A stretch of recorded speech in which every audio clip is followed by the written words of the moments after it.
Omukazi akawaŋŋamudde yeewadde obutwa n'abaana be 2 bafudde.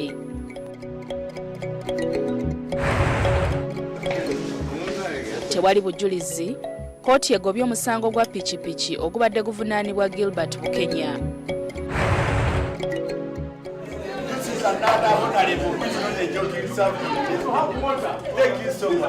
Moses Golola yeerwanyeeko awaabidde Kanyomozi eri Paalamenti.